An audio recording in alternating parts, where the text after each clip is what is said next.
ग्रह अस्त कब होता है या ग्रह का अस्त होना क्या होता है? ग्रह का अस्त होना होता है यानी उसकी पावर खत्म हो गई, वो बिल्कुल ढक सा गया। अब सभी जो ग्रह है वो सूर्य की परिक्रमा करते हुए ही चलते रहते हैं, क्योंकि हर किसी को जाकर एट द एंड सूर्य से मिलना होता है, क्योंकि सूर्य राजा है, सूर्य पावर है, सूर्य है ना, फेम है, रिकॉग्निशन है, एवरीथिंग। सो हर किसी को जाकर एट द एंड राजा से मिलना है, सूर्य से मिलना है। तो ये सारे ग्रह सूर्य की परिक्रमा करते हुए सूर्य के नजदीक पहुंचना चाहते हैं, ठीक है। अब जब ये सूर्य के बिल्कुल नजदीक पहुंच जाते हैं तो सूर्य के प्रकाश से ये ढक जाते हैं, ठीक है। तो इनकी जो फल देने की क्षमता है वो समाप्त हो जाती है।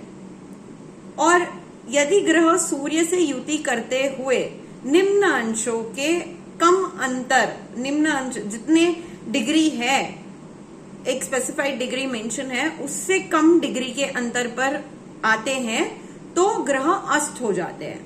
यानी कोई भी ग्रह जब सूर्य के बहुत नजदीक आ जाता है परिक्रमा करते हुए तब वो अस्त हो जाता है। जितना सूर्य के पास आएगा उतना वो अस्त होते जाएगा, ठीक है।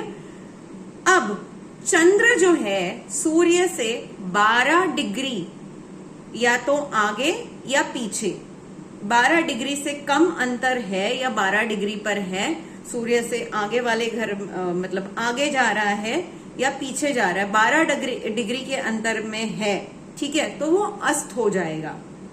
और वो अस्त तभी होगा जब वो सूर्य के साथ बैठा है। इसके लिए सूर्य के साथ जो भी प्लैनेट अस्त हो रहा है वो उस घर में, उस पर्टिकुलर हाउस में होना जरूरी है। किसी और घर में है तो एक राशि का फर्क आ जाता है, तो वो प्लैनेट अस्त नहीं होगा। अगर चंद्रमा सूर्य के साथ एक ही घर में बैठा है और 12 डिग्री या 12 डिग्री से कम का अंतर है तो चंद्रमा अस्त हो जाएगा। मंगल 17 डिग्री पे प्लस माइनस सूर्य से अस्त होता है, आगे या पीछे, ठीक है। बुध 14 डिग्री पे अस्त होता है अगर मार्गी चल रहा है, 14 या 14 से कम अंतर है तो। और अगर वक्री चल रहा है, रेट्रोग्रेड चल रहा है तो 12 डिग्री पे अस्त होता है, ठीक है। अब वक्री चलना यानी रेट्रोग्रेड चलना। अब क्या होता है, ये जो प्लैनेट्स जब सूर्य की परिक्रमा कर रहे हैं तो ये सारे सूर्य के नजदीक आना चाहते हैं, इसीलिए परिक्रमा कर रहे हैं। अब सूर्य की परिक्रमा करते हुए ये एक ऐसे पॉइंट पे बिल्कुल सूर्य के सामने आ जाते हैं कि जहां से इनको पता नहीं चलता कि हमें आगे जाना है या पीछे जाना है।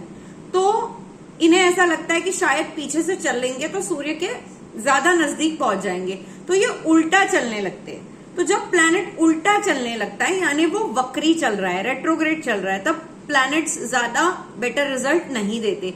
राहु और केतु हमेशा सदैव वक्री ही चलते हैं, बट बाकी के प्लैनेट्स जब सूर्य के बिल्कुल पास पहुंच जाते हैं और कंफ्यूज हो जाते हैं, अब सूर्य से मिलने के लिए आगे जाना चाहिए या पीछे, तब वो वक्री चलते हैं। तो बुध जब मार्गी चल रहा है यानी प्रॉपर चल रहा है आगे, तब 14 डिग्री सूर्य से प्लस माइनस वो अस्त हो जाएगा। और अगर वक्री चल रहा है, रेट्रोग्रेड चल रहा है, तो 12 डिग्री प्लस माइनस पे अस्त हो जाएगा। गुरु 11 डिग्री सूर्य से आगे या पीछे 11 डिग्री पे वो अस्त होता है। शुक्र अगर मार्गी चल रहा है तो 10 डिग्री पे, और अगर वक्री चल रहा है तो 8 डिग्री पे अस्त होता है। शनि 16 डिग्री सूर्य से आगे या पीछे अस्त होता है। एक चीज अगेन मैं फिर से बताऊंगी, प्लैनेट अस्त तभी होगा जब वो सूर्य से जो डिग्रीज मैंने मेंशन करे उस डिग्री पे या उस डिग्री से कम के डिफरेंस पे होगा और सेम हाउस में बैठा होगा, तभी अस्त माना जाएगा वो, ठीक है। राहु और केतु कभी अस्त नहीं होते। राहु सूर्य को ग्रहण लगाता है, केतु जो है वो चंद्रमा को ग्रहण लगाता है। तब सूर्य और चंद्र अगर ग्रहण लग रहा है तो खराब रिजल्ट देने लग जाते हैं। अब ये जो प्लैनेट्स है, ये जो ग्रह है, ठीक है, ये जो 9 ग्रह है, ये कहीं ना कहीं के स्थायी कारक है। स्थायी कारक यानी वो कुछ जो कुंडली के 12 हाउसेस हैं जिनको हमने डिटेल में स्टडी किया, उसमें से हर प्लैनेट कुछ कुछ हाउसेस में बहुत बढ़िया रिजल्ट देता है। जैसे सूर्य अगर लगन में बैठा है या 10th हाउस में बैठा है तो बहुत अच्छा फल देगा। चंद्रमा अगर चौथे घर में बैठा है तो बहुत अच्छा रिजल्ट देता है। वहीं पे बुध अगर चौथे घर में बैठा है तो वो आपके स्ट्रेस का कारण बन जाएगा। 10th हाउस में बुध बहुत अच्छे रिजल्ट्स देता है। गुरु जो है वो काफी सारे हाउसेस में अच्छे रिजल्ट देता है, जैसे 2nd, 5th, 9th, 11th house में अच्छे फल देता है जुपिटर। मंगल 3rd और 6th हाउस में अच्छे फल देता है। शुक्र 7th हाउस और 10th हाउस में बढ़िया रिजल्ट देता है। शनि 6th और 10th हाउस में अच्छे फल देता है। 8th हाउस में है तो आपकी आयु तो बढ़ाएगा लेकिन हेल्थ रिलेटेड ट्रबल देगा, एक्सीडेंट्स हो सकते हैं, ठीक है। 12th हाउस में अगर शनि है तो बर्थ प्लेस से आपको दूर लेके जाएगा। मंगल और शनि की युति यानी दोनों अगर साथ में बैठे हैं 6th हाउस में तो ये लड़ लेते हैं, चीजें खराब कर देते हैं आपके लिए, हेल्थ ट्रबल देते हैं। हाँ, लेकिन जिसका मंगल और शनि साथ में बैठा है छठे घर में, ऐसे इंसान को हराना भी मुश्किल होता है। ये अपने शत्रु पे आसानी से विजय प्राप्त कर लेता है, ठीक है। अब प्लैनेट्स की दृष्टि भी होती है, ये मैंने बताया, जैसे मैंने बताया सूर्य अगर लगन में बैठा है या 10th हाउस में बैठा है तो वो अच्छे रिजल्ट देता है, वो वहां के स्थायी कारक है। लेकिन इनकी अपनी दृष्टि भी होती है, ये जहां जहां देखते हैं वहां भी वो अच्छा फल देने की क्षमता रखते हैं। तो सूर्य, चंद्र, बुध और शुक्र ये अपने से 7वें घर को देखते हैं, ठीक है, 7th एस्पेक्ट को देते हैं। जहां बैठे हैं वहां से 7वें घर पे दृष्टि डालेंगे। मंगल जो है वो अपने से 4th, 7वें और 8वें घर को देखता है।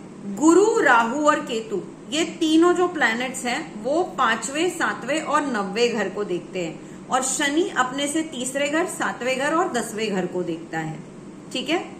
फिर से बताती हूँ, सूर्य, चंद्र, बुध, शुक्र 7th एस्पेक्ट को देखते हैं। मंगल जो है वो 4th, 7th, 8th एस्पेक्ट को देखता है। गुरु, Rahu, Ketu 5th, 7th, 9th aspect को देखते हैं। और शनि 3rd, 7th और 10th एस्पेक्ट को देखता है, ठीक है। अब इन प्लैनेट्स की अवस्था होती है, ठीक है। प्लैनेट कब पावर में आता है, कब वो कुछ करने की क्षमता रहता है, कब वो नहीं कर सकता, अच्छा या बुरा दोनों ही चीजें। प्लैनेट्स अगर कोई राशि विषम राशि है, ठीक है, विषम राशि यानी जो 2 से डिवाइड नहीं होती, यानी 1, 3, 5, 7, 9, 11 ये हो गई विषम राशियां, ठीक है, जिनको हम मेल राशि भी बोलते हैं। तो विषम राशि में जब कोई प्लैनेट 0 से 6 डिग्री पे है तो वो बाल अवस्था में है, बेबी है बिल्कुल। 6 to 12 डिग्री पे है तो वो कुमार अवस्था में है, टीनेजर है, ठीक है। कुमार अवस्था में जो प्लैनेट बैठा है उससे रिलेटेड आप गलत डिसीजंस ले सकते हो अपनी जिंदगी में। 12 to 18 डिग्री में है तो वो युवा अवस्था में है, यंग है, बिल्कुल रेडी टू गिव गुड और बैड। तो जनरली युवा अवस्था में जब कोई प्लैनेट होता है तो इंसान उस हाउस से रिलेटेड बहुत केयरफुली डिसीजंस लेता है।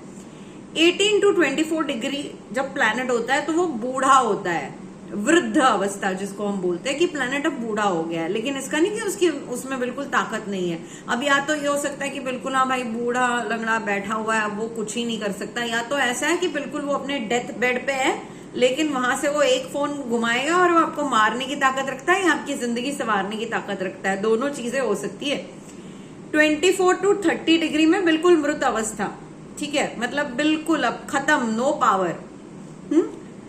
इसका उल्टा सम राशियों में होता है। सम राशि यानी इवन नंबर की राशियां 2, 4, 6, 8, 10, 12 इनको हम फीमेल राशियां भी बोलते हैं, सम राशियां बोलते हैं। इनमें एग्जैक्ट उल्टा होता है। इनमें 0 to 6 डिग्री में प्लैनेट मृत अवस्था में होता है, 6 to 12 डिग्री में वृद्ध अवस्था में, 12 to 18 डिग्री दोनों सम विषम में सेम है, युवा अवस्था ही होती है। 18 to 24 में कुमार अवस्था और 24 to 30 डिग्री में बाल अवस्था, ये होता है सम राशियों में, ठीक है।